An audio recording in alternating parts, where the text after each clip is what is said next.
we've learned that matter is anything that has mass and takes up space, which is just a less fancy way of saying has volume. Now we're going to look at what the three phases of matter are. So we know matter can exist as a solid, a liquid, or a gas.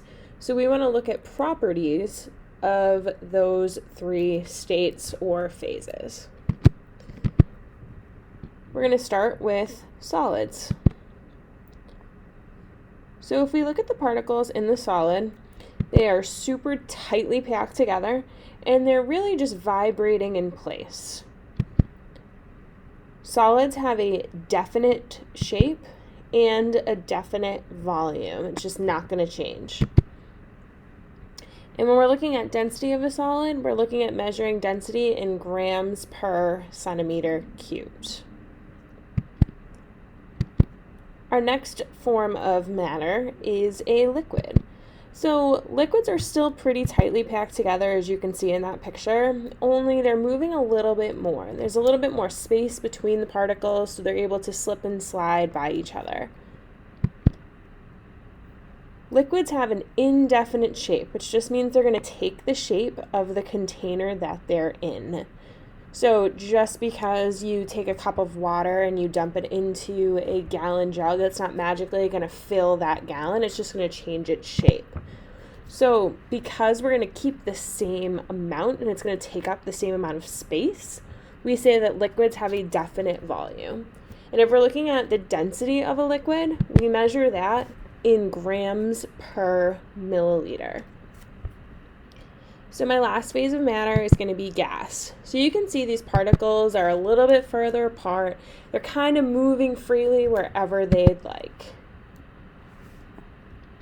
Gases have an indefinite shape, so they will expand or compress to fit into different containers. And they also have an indefinite volume. Now, when we're looking at gases, because they will take up more space, we measure their density in grams per liter typically.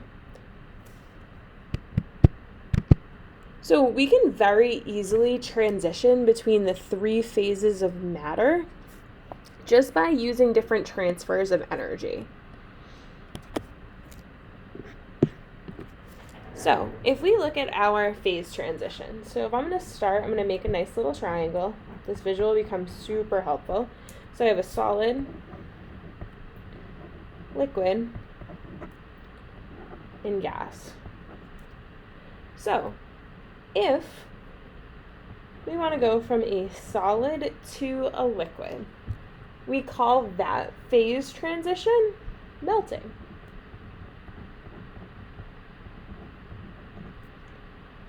Now, if we were to be transferring from a liquid to a solid, we call that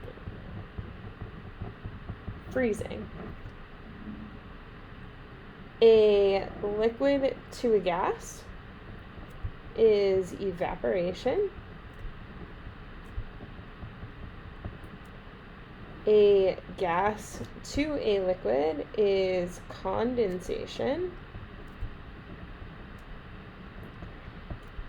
Now, these ones are a little bit more tricky. So when we go from a solid to a gas, this is the one that some people will recognize. That would be sublimation. Say the most common example of sublimation that people know is dry ice. In our last one, I don't expect a lot of you to have heard this word before, but a gas to a solid we call deposition. Now we'll talk about examples of all of these in another video.